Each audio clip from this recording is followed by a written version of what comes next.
Today's sponsor of BopCast is sodabeats.com, the best and most simple way to make beats online right now. There's no ripping them from YouTube, no stealing other people's beats, getting insanely compressed versions of people's beats that they've used hundreds of thousands of times. You get to make your own beats the most simple way possible. You don't have to have any music production experience, and then you can render them out, download them, and use them for any purpose forever. It's the best way to make beats online, sodabeats.com. Ladies and gentlemen, welcome back to another episode of BopCast. Today on BopCast, I have my friend Tyler from the Vault Studio. Tyler, thank you for being here today. Of course. Thanks for having me. Anytime, man. It's been a long time coming, and just to set the context real quick before we dive in, I had, like I said, I met you through some mutual friends and people who had recorded with you and was following your Instagram. And you put out something like, we're looking for an intern, somebody to like help out or at least like, get to learn the ropes. And so I just shot you a message. I came in, I talked to you, and me and a few other people, and you graciously allowed me to come in your studio every day, like a few days a week, and just sit here for free and just like learn, man. And so that was like a huge formative experience for me to see the inner workings of an engineer, a studio, learn the different aspects of it. So I got to learn a ton of game and got to meet a lot of people who now have been all these guests on the show, all these people, whether it's Lupe or Simon or, anybody, man. And the whole Mad Minds community would have never known if I was never here. So it's testament to what you do and what you've built. So it's been a couple years, and over the past couple years, I've done my thing, and you've expanded your business, and with Gabby too, and you guys are doing something real special. So I appreciate you for doing that and allowing me to do that, because that really did help me a lot in my journey, man. But if you want, just give people a quick rundown, like who you are, what you do, what is the Vault, and you can take 10 minutes or 30 seconds, it doesn't matter, but really just set the context, and then we're just gonna kind of let it go from there. Awesome. Yeah. So the Vault Studios started out in my bedroom, essentially. I've been producing and mixing and mastering for maybe 10 years, around since 2011. So once I graduated high school, I got into production, making beats, things like that. And then essentially a few of my friends started rapping, so we started working together, and I really just started building client after client, going on SoundCloud, just DMing people, just seeing who wants to work. And it just kept moving slowly but surely, and then eventually had enough client base to quit my job. And at that time, I was working full time, so I was like, I don't have time to do what I love to do. Let me just quit. And from there, I started building more artists, kept building. I believe it was 2 more years later is when I finally moved out into my first commercial space, which was in Rockaway. And from there, I kept building. A lot of things went down from that space to the next space, because essentially I moved 3 more spaces until I finally got to Boonton. Wow. It's been like a crazy roller coaster of a ride. Yeah. But I'm really happy here in Boonton. So it's been great though. Yeah, it feels super natural for you to be here. It feels like home, feels like a home base. Oh, yeah. And I know you're trying to move here too, and I know that'll work out for you guys too. And yeah, just the vibe of the studio. This is it's your spot, man, and it really feels like that. And man, I could take it 4-5 different ways, but what was that like? What job, if you don't mind me asking, what job were you working at the time? And then what was that mindset? What was that switch like? Was it just in a moment, you're I gotta quit, or was it a thoughtful process? You weren't married at that time, right? But you were with Gabby at that time, yeah. Right? So what was that? Was it one day I got to do this, or was it kind of a build up? Oh yeah, it was for sure a lot of thinking about it, processing it. Do I really want to do this? Yeah. It was this very scary time to just decide to quit my 9-to-5, because that was that's my stable income. I had graduated college at the time, so I went from working part-time to full-time. So it was I didn't even last a full year of working full-time before quitting. Yeah, it wasn't long. It was maybe 10 months of working full-time. That's crazy. Before I quit. Was it audio? What was it? Yeah, it was. I was an audio technician. Well, that's cool. At least it was in those genres. Yeah, essentially I was like building like interfaces. Like the company that I was working for made like the product that recorded like The Hobbit. So like they were like cool and they're doing good things in the industry, but it was very technical, like soldering, building parts, putting stuff together like that, and it was nothing that I could be creative with. I was literally doing the same thing every single day, so it was hurting my brain, and I couldn't handle it. But yeah, like what you asked, like Gabby, my family, like people around me, they're like kept reiterating like you can do this, you can quit, like just take the chance, you know, we can do this, like let's figure it out, let's make it work. That's important, man, because not a lot of people have that as well. So I figured that was that support. So that was a benefit, man, especially. And like probably kind of if they had all said like, dude, you're insane. Like you need this. We're going to build a life. Like we need this money. Like, are you crazy? Why take that risk? Because like at that time, it's like, especially when you're starting out something like that, like sometimes it like you get a couple clients and then it's like waves, man, because it goes back down again, right? Because it's not always the same. Yeah, it's not always the same. Yeah, that's part of business, you know, like you're not always going to have those clients that are always going to be there forever.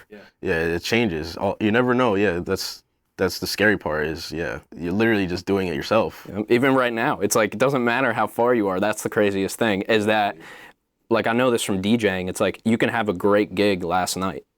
Has nothing to do with today, right? You got to start over every day. Like every day, all your clients can leave you at any time for any reason, you know? Yeah, and COVID, like... Yeah, dude, that's crazy. That's left field, you never know. Like what? So when that hit and you couldn't take in-person clients, we'll go down that route just because we mentioned it. Like, did you kind of just go more into the mixing and mastering and stuff, like just solo stuff? Or like, did you what was kind of your mindset on like when that happened? Yeah, so it was very scary. And, you know, it was like, essentially, so when COVID started, I remember the last session I had, I was trying to figure out like, what am I going to be doing? Like, this is I don't know how, we all thought it was going to be like a month tops. Yeah. It ended up being, what was like 3 or 4 months. They're like, it's another month. Yeah, we're going to extend it. Yeah, so it's like, the first month I was just trying to figure out, like, so at that time I was doing a lot of production. I would do, I think it was like 5 or 6 beats a day. And I would just post those on my stories, and people would buy. So I was doing a lot of production work, and as well as mixing and mastering. I was doing a little bit of mixing and mastering, but what really like helped us get to the end was they allowed for businesses to apply for unemployment, which is normally not the case.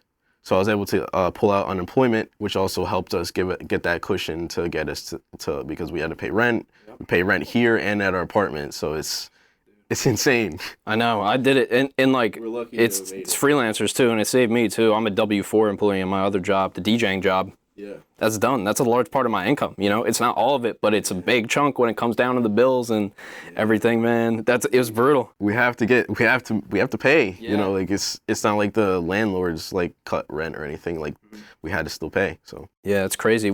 As far as like your business itself, like when you quit your job, right? Like you're starting to. This is your full-time job now. Like, where did you see it going? Like, were you envisioning like, okay, I'm gonna have people, I'm gonna record 3 or 4 people a day and that's it, or I'm gonna make beats, or I'm gonna just do the mixing and mastering? Like, did you think, all right, I'm gonna do everything, or did you have kind of a focus? I guess my main question encompassing that is like, did you know it was gonna be what it is now when you took that leap? Yeah, that's a good question. So when I quit my job, I was doing, when I was doing 9 to 5, I would get home, I'd work from, essentially when I got home by like 6 or so, I'd work 6 to like 1 a.m. or something. I'd do that every day. Yeah, it was like my real job started after hours, you know, so yeah, so eventually I had because I was listening to like Success Magazine, Gary Vee, like all those kind of guys that were talking about all this, like how to get successful, how to build your business. So at that time, I was really just kind of projecting my 5-year goals, my 10-year, like where I want to end up. So for the most part, this is like so much of pretty close to what I was projecting at the time, but I wasn't really making beats at the time. I was really just focused on recording. So like I definitely had somewhat. This is pretty close to what I was thinking and envisioning at the time. Yeah, that's awesome. I love to like, go through that, because some people, like, I feel like sometimes it grows into something that you didn't even expect, and most of the time, which is probably the ideal thing, is like, okay, this is what I want it to be, and then since that's the goal, like, you do everything back from the goal, so everything goes towards aligns that. with it. Yeah, it aligns with it. Yeah, that's crazy. Like that's like really. I had like the sheet, like I wrote what my 10-year goal was, 5 years, 1 year goal. Like I would always plan things out, and I would look back at it a year, 5 years later, and most of it was pretty aligned exactly what I had written down. Yeah, it's actually pretty crazy to think back at that, but yeah, a lot of it was like, I want to have a studio, I want to be mixing and mastering, I want to be making beats and doing this. Like it's pretty close to being spot on. Yeah, I was gonna ask you, do you remember what some of those goals are? But there you go. That's what it was, man. And like, yeah. And did you, as far as say your skills, like it was just you. It's not like somebody was like, you had a head engineer that you could learn from or something. So did you, in the time from while you were working, at night after your job to like when you're in the studio, like how are you? Do you know, like, okay, are you taking any like courses? Like, are you watching videos? Like, what are you like? How are you like getting better? Was it like a thing where I have to, do I have to practice? Like, kind of what did that look like? Because you did, and you have become you've become a great engineer, and you're still learning, as I know, and like that's what I learned from you, is that like even though you have a studio and a business and people come to you, it never stops, because then we would I would listen to the podcast with a couple of those engineers that like we both look up to. I'm kind of forgetting their name right now, but kind of those people that you look up to, and they say the same thing, so what did that, like, consciously did you think to yourself, all right, I gotta like find ways to get better, and then like how did you do that? Like how did you learn? Yeah, like so I was so at the time when I was just starting, like I'd say just starting, but I was like a couple years in, but I was really just getting into recording and getting better at it. I was watching Dave Pizzato, so like the Pizzato's Place, they interview top engineers like every week. They have a new engineer on their podcast, or I guess it's like their show, but yeah, they also interview top guys, and then I'll like write down like whatever, like I use this compressor in this setting, I have this mindset for this mixing of the song, like things like that. Like that podcast was really important. At the time, I think it was mainly that and just YouTube. Yeah.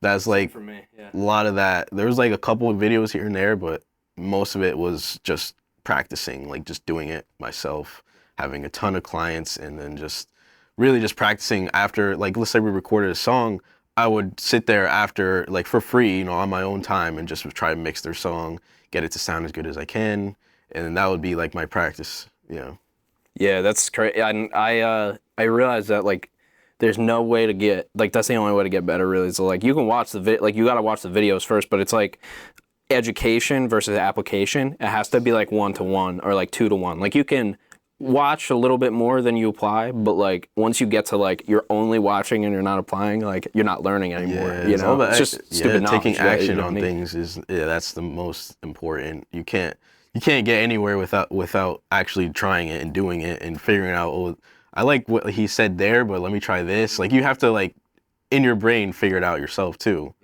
Yeah. It's just like math or anything in school, like learning, you have to do it yourself too. The book's one thing, but to be able to do it. Exactly. I remember you specifically trying to show me the EQ, and like you were like, okay, you pull up these frequencies, then you listen to them, and you hear which ones are the bad ones and which ones you want to boost and which ones you want to lower down.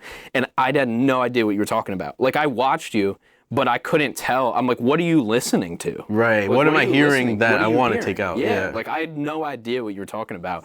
And it wasn't until I'm constantly editing podcast after podcast or music or whatever it was, where now I just know, like I almost just know the frequency now. Like, you almost know X amount of hertz. Before you put it up, you hear it already. Yep, right. You hear it already. So it's like, that showed me from watching you and like watching you do it, that the application is the thing, And like, that's crazy, man. Yeah, you can't like I can give you the mindset, the ideas, you know, the template, but like you gotta figure it out yourself as well. The combination of the two is what really, like, that's when you can actually start doing it yourself. Yeah, and we talked about Tim Ferriss before this, who was a huge, definitely inspiration in business and mindset and things like that. When you had to like grow the business side of it, was that like, did you know anything about like business, like as you were learning? Because like audio production is one entire animal, but it's like to run a successful, there's a lot of audio engineers that are super talented who can't run a business or just don't have the skills. Like, was that something, and I know Gabby does that a lot, you know, that's her business too.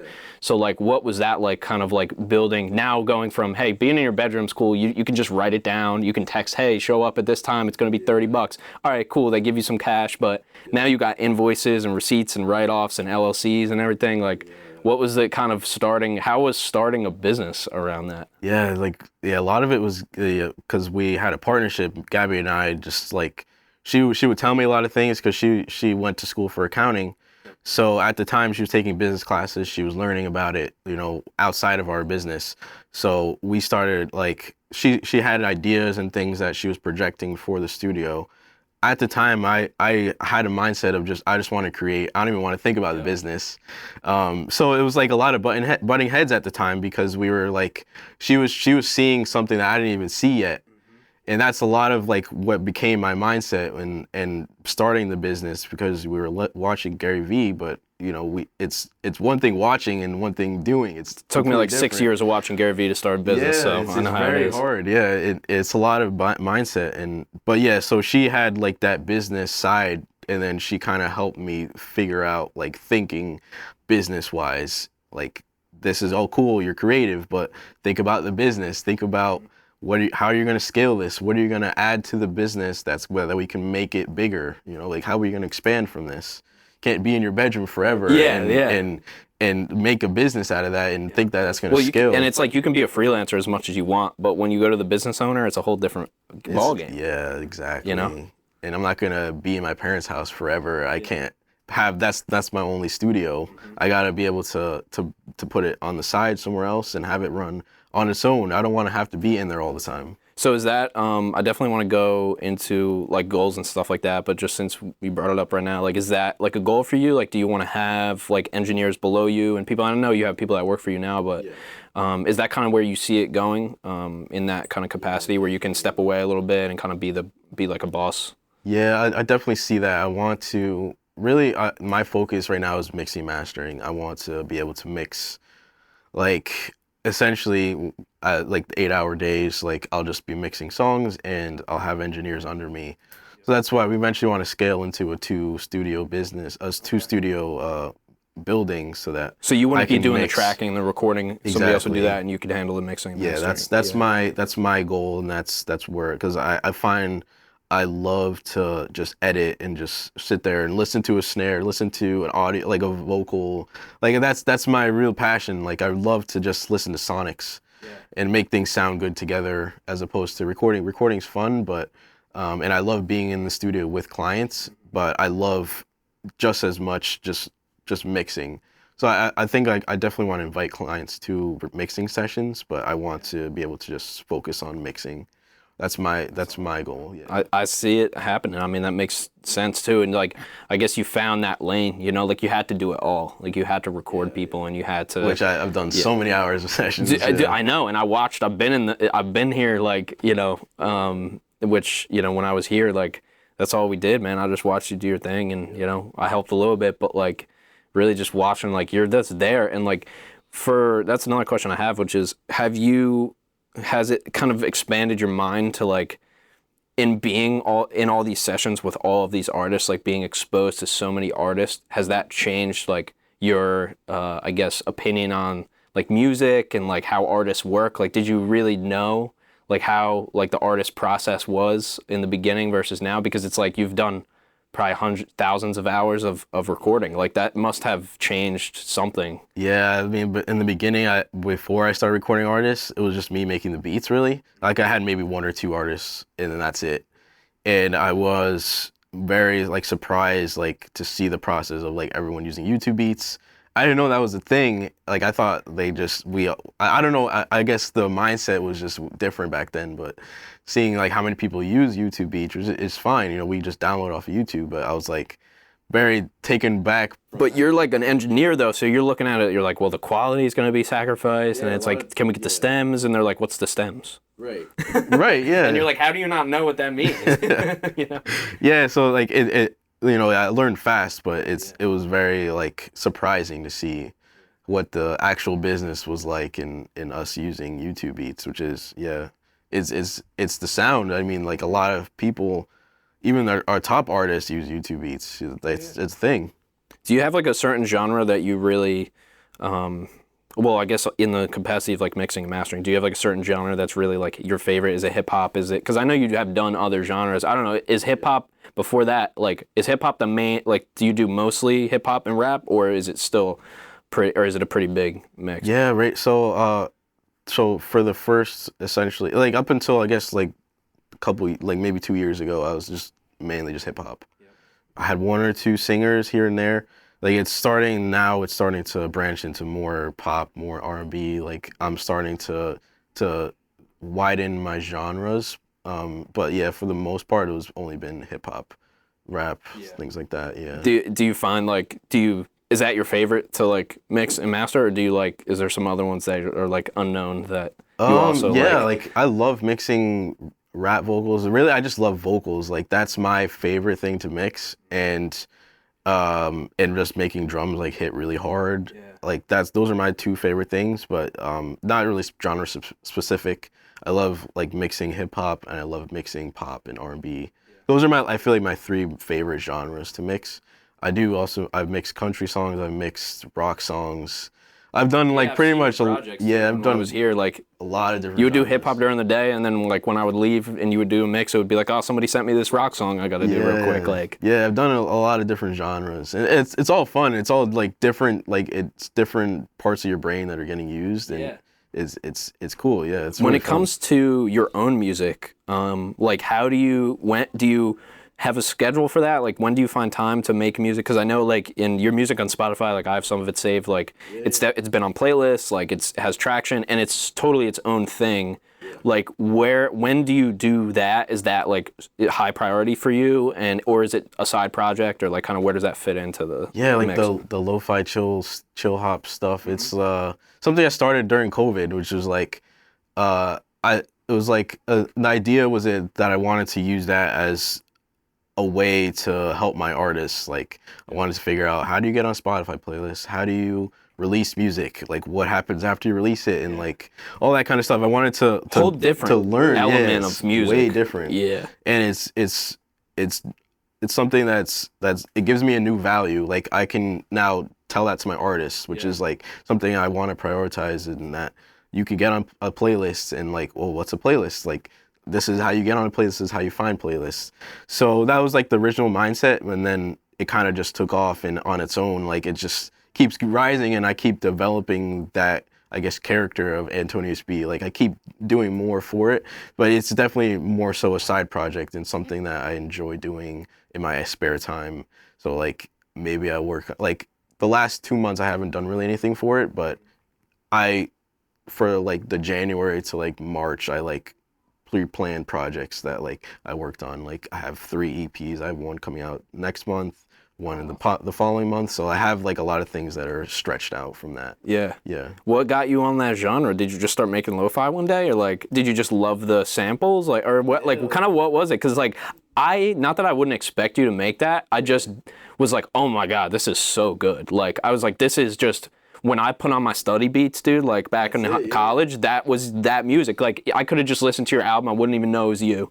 Like what about that genre was like appealing to you? Did you just fall into that? Yeah, kind of like, so during when I was making like the 5 beats a day, a few of my beats were similar to that genre without really even knowing it. I wasn't like, I'm gonna make a lo-fi beat. Like it just kind of sounded like it. And my dad posted like because he loves that stuff, that Oh, style, really? and he listens to like the chill playlists and things like that, and the one on YouTube, the chilled cow one. Lo-fi, chill, Yeah, hip hop or whatever. yeah. He was like, this sounds like that. So Yeah. I was like, oh wow, like that's interesting. Let me try and make something similar to that. Yep. So yeah, I started making that style, and from that style, I continued and just like it was just a very interesting like time to make that kind of style because I was. And like, now you're into it now. Though. yeah, Like, oh yeah, right? I love it. It's great. The way they're made is the community is different than like your standard hip hop, your standard definitely production. The structure, the sound choice, the I mixing. feel even. like that makes sense that it appeals to you though, because it is very particular with the sounds, and you can spend as much time as you want listening to those sounds. You know, like it's not like you get it all at once. You got to listen a few times to really understand it. And man, I know we're pressed for time. I just want to ask you last question that I asked our last guest, which is in these past like whatever 10 years total, maybe however time frame you want to take it, like there been like one thing, whether it could be in COVID in the last year or two, or it could be being in this location, but is there one maybe some sort of lesson that you've really that has stood out, something that's really stood out to you in growing your business and doing this type of work in the last, like since you've been doing it? Is there something that you know, that really like some kind of lesson that really like stands out to you? Yeah, I would say something I've really learned, and like something that keeps getting reiterated every 2 years or so, every year, is like essentially you think, you know, like from the outside, a lot of things look easy, and like it could look easy from Instagram and things like that. But like running a business is it's like having a child. I feel like it's something that like you can it's very hard to explain, but essentially it's like things are gonna go wrong, and it's gonna feel very hard. And like there's been times where I've wanted to just give up, and like from the time when the first studio in Rockaway got sold out from under us. We were only there for it's like 4 months. We were there for 4 months. We had a year contract. So right out from under us, they sold the building. They're like, you guys got to find another space in a month. And so that like you think that we projected a whole year, like we were planning on releasing with them. So it would have been like 2 years we thought we had with them. It was only 4 months. Things like that, like it's just, you never know what's gonna happen. You just got to keep running and keep going. Like there has been several instances where like I should just give up. Yeah. Like let me just go back to 9 to 5. And we just kept persisting. Like that's really it. Like we got to take risks and just keep going. Like from that, like the next space we went to, we were there for 2 months, and tragedy, like we had to leave. The town ordered us out of the town. Oh my God. Yeah, and then from there I went back to my parents' house, and then we finally came here. And then yeah, it's just been crazy. You don't know what's gonna happen. It's been crazy. And you've stuck it out, man. Yeah, I'm really happy what I'm doing, and I know that there's a reason for all of it. You know, like this isn't just me just hanging out. This is like I want to do this. This is my thing, and I can't do anything else really. I don't see you doing anything else, man, because this is you, man. And just being in the studio with you for days, hours, weeks, months, like I felt it, and I learned a lot. And just before we go, just let people know where they can find you. I know if probably they just Google the Vault Boonton, they can find you, but like your social media and stuff like that, plug it real quick. On Instagram, it's the Vault Studio 973. You can find us on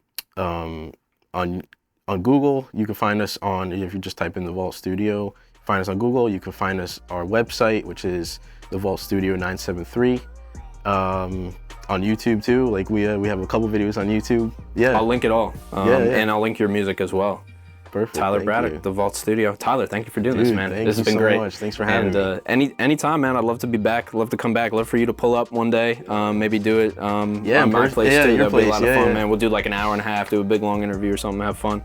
But as you know, thank you everybody for watching and listening. This has been another episode of BopCast, and see you on the next one.